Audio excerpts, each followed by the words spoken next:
Alright weep, तो आज हम एक्सप्लेन करेंगे जुजुत्सु काइसन का एपिसोड 4 सीजन 2 का। तो बिना टाइम वेस्ट करे वीडियो को स्टार्ट करते हैं। एपिसोड के स्टार्ट में हम देखते हैं यहाँ पर तोजी गेटो को आकर बता देता है कि उसने गोजो सातोरू को मार दिया और गेटो यहाँ पर तोजी के ऊपर अटैक करता है। तो तोजी यहाँ पर उसके अटैक से बच निकलता है और तोजी यहाँ पर तेंगिन सामा के पेड़ के पास आ जाता है और तोजी यहाँ पर आकर गेटो से कहता है कि इतनी जल्दबाजी ठीक नहीं है। यहाँ पर तोजी गेटो से बचकर थोड़ा सा आगे चलता है और गेटो को बताता है कि टॉम्स ऑफ स्टार और फॉरबिडन वॉल्ट ऐसे बैरियर इस्तेमाल करते हैं जो गुप्त रहते हैं, इसलिए वो एंट्रेंस पर कोई गार्ड नहीं रख सकते। अगर तुम्हें पता हो कि दरवाज़ा कहाँ है तो ढूंढने में कोई दिक्कत नहीं होगी।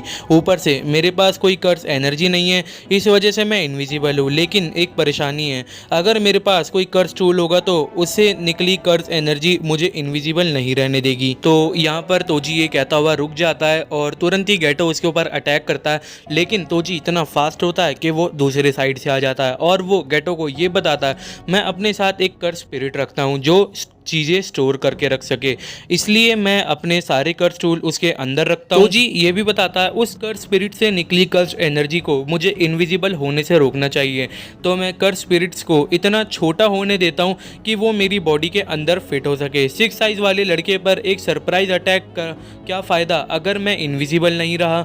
मैं स्टार प्लाज्मा वेसल को पहले मार देता, लेकिन 6 आइज वाला लड़का मुझे आते देख लेता। गेटो कहता है मुझे तुम्हारी इस एनर्जी को जानने में, इस स्पिरिट्स, इस टेक्निक को जानने में मुझे कोई इंटरेस्ट नहीं है। तुम अपनी टेक्निक मुझे बताकर तुम अपना फ़ायदा उठा रहे हो, तुम एडवांटेज उठा रहे हो। और गेटो यहाँ पर तोजी के ऊपर अटैक करता है तो तोजी यहाँ से बच निकलता है और गेटो यहाँ पर तोजी से ये भी पूछता है कि तुम्हें कैसे पता चला कि हम उन्हें टॉम्स ऑफ स्टार वाले गेट से लेकर आ रहे हैं। तुम्हें तो कोई पता भी नहीं था और हमने वहाँ पर कोई कर्स एनर्जी भी नहीं छोड़ी थी, कोई निशान भी नहीं छोड़े थे। तो तोजी यहाँ पर कहता है इंसान कर्स एनर्जी के अलावा भी कई चीज़ें पीछे छोड़ देते हैं, जैसे कि उनके पैरों के निशान। और यहाँ पर गेटो तोजी से पूछता है कि वहाँ पर एक और औरत होनी चाहिए थी, तुमने उसके साथ क्या करा। तो तोजी कहता है ओह वो मेड, अगर उसकी किस्मत अच्छी हुई तो शायद वो जिंदा रहेगी, अगर वो जिंदा नहीं रही तो उसमें मैं कुछ नहीं कर सकता। तोजी यहाँ पर कुछ नहीं कहता।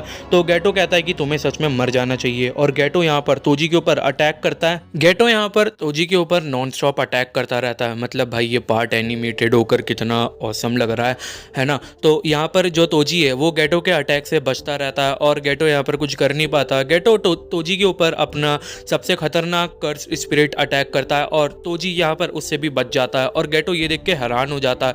और जब ये बिल्डिंग नीचे गिर रही होती है और ये दोनों यहाँ पर होते हैं तो गेटो यहाँ पर अपनी एक कर्स मैनिपुलेशन टेक्निक से एक डोमेन एक्सपेंशन बनाता है और तोजी यहाँ पर यही सोचता है कि अब उसे यहाँ पर क्या करना चाहिए। और यहाँ पर वो कर्स स्पिरिट आकर तोजी से पूछती है क्या मैं सुंदर हूँ। तो तोजी यहाँ पर समझ जाता है कि उसके साथ चल क्या रहा है और वो तुरंत ही यहाँ पर एक ब्लेड निकाल के गेटो के सभी अटैक्स को काट देता है। और यहाँ पर तोजी गेटो को मारने वाला होता है कि तभी गेटो कर्स मैनिपुलेशन टेक्निक से जो तोजी के कंधे पर रखा हुआ कर्स स्पिरिट है उसे मैनिपुलेट करने की कोशिश करता है, लेकिन तोजी उसे भी रोक के गेटो को मार देता है। और यहाँ पर तोजी गेटो के ऊपर भाई नॉन स्टॉप अटैक कर कर उसे पीछे धकेल देता है और मार देता है।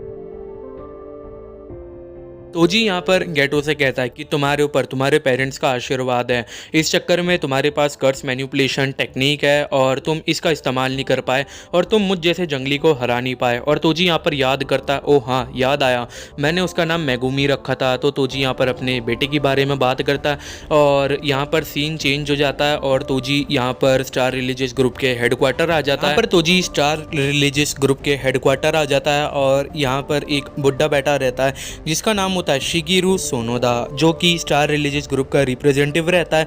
और यहाँ पर तोजी उसको स्टार प्लाज्मा वेसल यानी रिको अमानाई लाकर दे देता है और यहाँ पर वो बुड्ढा बहुत खुश होता है। तो वो ब्रोकर यहाँ पर सोनोदा जो भी नाम उसका, सोनोदा से पूछता है कि आपने इतना बड़ा रिस्क क्यों लिया, वो भी सिर्फ एक स्टार प्लाज्मा वेसल के लिए। तो यहाँ पर वो सोनोदा बताता है कि हमने तुम्हें ऐसे इंसान को मारने का काम दिया जिसमें नाकाम होने के चांसेस थे। हमारा स्टार रिलीजियस ग्रुप नारा एरा में बना था जबकि बुद्धिज्म जापान में फैल रहा था। जुजुत्सु सोसाइटी और रिलीजियस कॉरपोरेशन एक दूसरे के बिल्कुल उलट हैं। यही तनाव ने हमारे modern star religious group time vessel association को जन्म दिया, इसलिए हमने खुद को नॉन सॉर्सरर रखा। लेकिन अब वक्त आ गया था, हमारे ग्रंथों में लिखे ताबू का वक्त आ गया था। हमारा स्टार रिलीजियस ग्रुप एक ईश्वर धर्म में विकसित हो गया है जिसमें एक परम देवता की पूजा होती है और अब ऐसा वक्त आ गया था कि हमारे भगवान भगवान को ऐसी गंदगी के साथ जुड़ना होगा। और भाई यहाँ पर वो बुढ़ा पूरा पागल हो जाता है। तो यहाँ पर वो ब्रोकर उससे पूछता है कि अगर तेंगिन सामा को ये पता चला तो इसका उल्टा नुकसान इंसानों को भी भुगतना पड़ सकता है। तो यहाँ पर वो बुढ़ा कहता है कि अगर हमारी मौत हमारे देवता के साथ होगी तो इससे बढ़कर खुशी हमारे लिए क्या हो सकती है। तो यहाँ पर तोजी उस ब्रोकर की तरफ पागलों वाला इशारा करता है और वो बुढ़ा यहाँ से चला जाता है और तोजी और वो ब्रोकर दोनों बाहर आ जाते हैं। यहाँ पर तोजी उससे पूछता है कि तुमने उस मेड को मार क्यों नहीं दिया। तो यहाँ पर वो ब्रोकर कहता है मुझे पता था कि तुम उस वक्त क्या सोच रहे थे।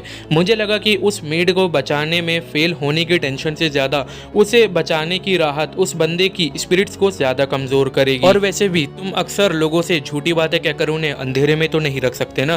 तो यहाँ पर तोजी पूछता है लेकिन ओकिनावा ही क्यों। तो यहाँ पर वो बताता है अक्सर हम लोगों को किडनैप करने के लिए कार का इस्तेमाल करते हैं, लेकिन मैंने सोचा पब्लिक ट्रांसपोर्ट में ज़्यादा खतरा था, इस वजह से मैंने उसे कार के अंदर किडनैप करवाया।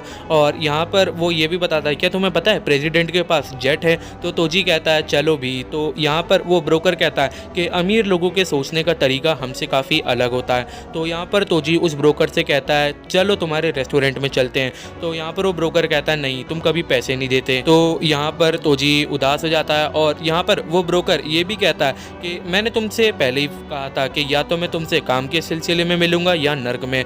और यहाँ पर वो ब्रोकर चला जाता है और तोजी अपने अलग रास्ते पर आ जाता है। यहाँ पर जब तोजी अकेला जा रहा होता है तो वो सामने गोजो को देखता है और भाई गोजो यहाँ पर पूरा पागल हो जाता है और गोजो तोजी से कहता है काफ़ी वक्त बाद मिले। और यहाँ पर तोजी गोजो को देख के हैरान हो जाता है और कहता है रिवर्स कर्स टेक्निक। तो गोजो यहाँ पर कहता है बिंगो। और गोजो यहाँ पर तोजी को बताता है जब तुमने मेरे गले पर वार किया मैंने पलट वार करने का नहीं सोचा और मेरा पूरा ध्यान रिवर्स कर्स टेक्निक पर लगा दिया। कर्स एनर्जी नेगेटिव एनर्जी होती है, वो एनर्जी तुम्हारी बॉडी की ताकत को बढ़ा सकती है लेकिन उसे ठीक नहीं कर सकती। तो उस नेगेटिव एनर्जी को उसी से मल्टीप्लाई करके तुम पॉजिटिव एनर्जी बना सकते हो। यही होती है रिवर्स कर्स टेक्निक। तुम इस वजह से हारोगे क्योंकि तुमने मुझे उस वक्त मारा नहीं। तो यहाँ पर तोजी कहता है तुम्हें क्या लगता है कि मैं हारूंगा। और यहाँ पर तोजी और गोजो की फाइट स्टार्ट हो जाती है। यहाँ पर तोजी गोजो को देखता है तो भाई यहाँ पर गोजो पूरी तरीके से पागल हो जाता है और यहाँ पर तोजी कहता है ये क्या बड़बड़ा रहा है। और यहाँ पर तोजी और गोजो की फाइट स्टार्ट हो जाती है। जब तोजी गोजो के ऊपर अटैक करता है तो गोजो उसके अटैक को डॉच कर देता है और गोजो तोजी के ऊपर पीछे से attack curse technique reversal red जो कि वो तोजी के ऊपर अटैक करता है। तो भाई तोजी यहाँ पर बुरी तरीके से पीछे जाकर गिरता है और तोजी यहाँ पर दोबारा से लड़ने के लिए तैयार हो जाता है। गोजो यहाँ पर पूरी तरीके से पागल हो जाता है और वो हवा में उड़ता है और भाई गोजो तो यहाँ पर बहुत ही अलग लगता है। और यहाँ पर तोजी रियलाइज़ करता है कि गोजो के पास 3 तरीके की पावर है। पहली कर्स एनर्जी रोकने की, दूसरी कर्स एनर्जी खींचने की ब्लू और तीसरी कर्स एनर्जी फेंकने की रेड। जो कि तोजी भाई देखकर हैरान हो जाता है पूरी तरीके से गोजो को। और तोजी यहाँ पर रियलाइज़ करता है कि वो अभी भी यहाँ पर सब कुछ संभाल सकता है और तोजी को लगता है कि सब कुछ अभी भी उसके हाथ में। और तोजी यहाँ पर अपना एक और हथियार निकाल लेता है और गोजो के ऊपर अटैक करने वाला होता है, लेकिन वो रियलाइज़ करता है सब कुछ मेरे कंट्रोल में है। लेकिन वो फिर रियलाइज़ करता है कि उसके कंट्रोल में कुछ नहीं है। फिर वो रियलाइज़ करता है और ध्यान से देखता है और लेकिन तोजी यहाँ पर बिना कुछ सोचे समझे ये लगता है कि सब कुछ उसके कंट्रोल में है और वो गोजो के ऊपर दोबारा से अटैक करता है। यहाँ पर गोजो तोजी के अटैक को डॉच कर देता है और यहाँ पर तोजी गोजो के ऊपर अटैक करता है लेकिन गोजो बच जाता है।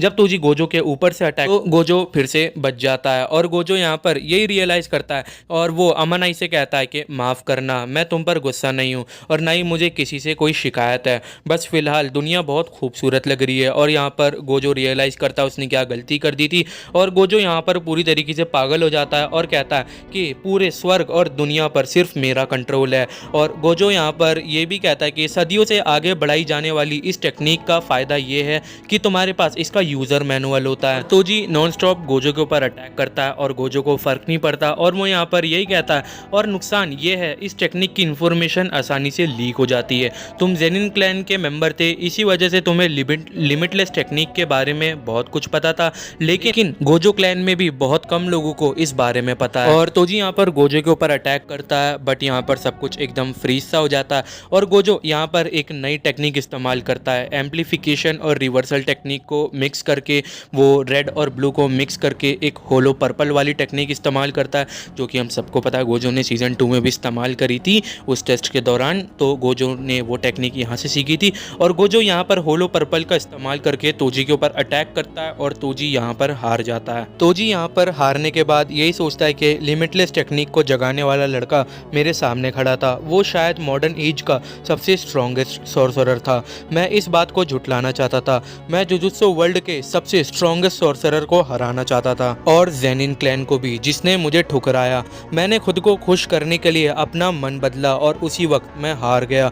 और तोजी भाई यहाँ पर पूरा कट जाता है आधा और यहाँ पर तोजी यही सब सोचकर पछताता है और वो अपनी हार एक्सेप्ट कर लेता है। गोजो यहाँ पर आकर तोजी से पूछता है कोई आखिरी शब्द, तो तोजी कहता है नहीं। फिर तोजी को यहाँ पर अपने बेटे मेगुमी की याद आती है और वो गोजो से यही कहता है कि आज से 2 या 3 साल बाद मेरे बेटे को ज़ेनिन क्लैन को बेचा जाएगा, उस मामले का तुम्हें जो करना है वो करो। और यहाँ पर तोजी और गोजो आमने सामने आ जाते हैं और तोजी का तो भाई बहुत बुरा हाल कर दिया गोजो ने और गेटो ठीक हो जाता है और वो यहाँ पर आकर देखता है जो तोजी के ऊपर कर्स स्पिरिट थी वो गेटो के पास आ जाती है और गेटो वहाँ से बच के स्टार रिलीजियस हेडक्वार्टर आ जाता है और वो गेट ओपन करता है। तो यहाँ पर अंदर सभी लोग तालियां बजा रहे होते हैं और गोजो यहाँ पर आकर पूछता है क्या तुम ठीक हो? तो यहाँ पर गेटो कहता है हाँ। तो गोजो कहता है लगता है तुम शोको से मिलकर आ रहे हो। तो गेटो कहता है हाँ, उसी ने मुझे हील किया, मैं अब ठीक हूँ। और जब वो अमानाई को देखता है तो कहता है नहीं, मेरे ठीक होने से कोई फ़ायदा नहीं। तो गोजो यहाँ पर कहता है गलती मेरी थी, तुम्हारी नहीं। और गोजो ये भी कहता है सुगुरु क्या हम इन्हें मार दें?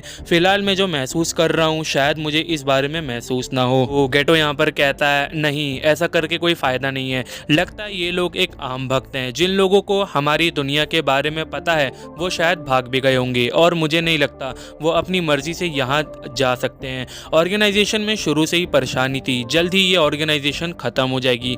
तो गोजो यहाँ पर कहता है क्या इसमें कोई फ़ायदा है? तो गेटो यहाँ पर कहता है क्या फ़ायदा ही होना हमारे लिए सब कुछ है? तो गेटो यहाँ पर अचानक से कहता है हाँ, फ़ायदा ही होना हमारे लिए सब कुछ है, ख़ास तौर पर एक जुजुत्सु सॉर्सरर के लिए।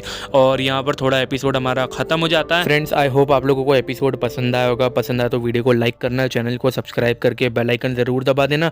और यार इस एपिसोड में मैंने बहुत मेहनत करी है, मतलब भाई कंस्ट्रक्शन का काम हो रहा था मेरे वहाँ पर, तो मैंने जैसे तैसे करके वीडियो बनाई और अपलोड कर दी। तो तुम लोगों को एपिसोड पसंद आया तो वीडियो को लाइक करके चैनल को सब्सक्राइब कर देना। तब तक के लिए बाय।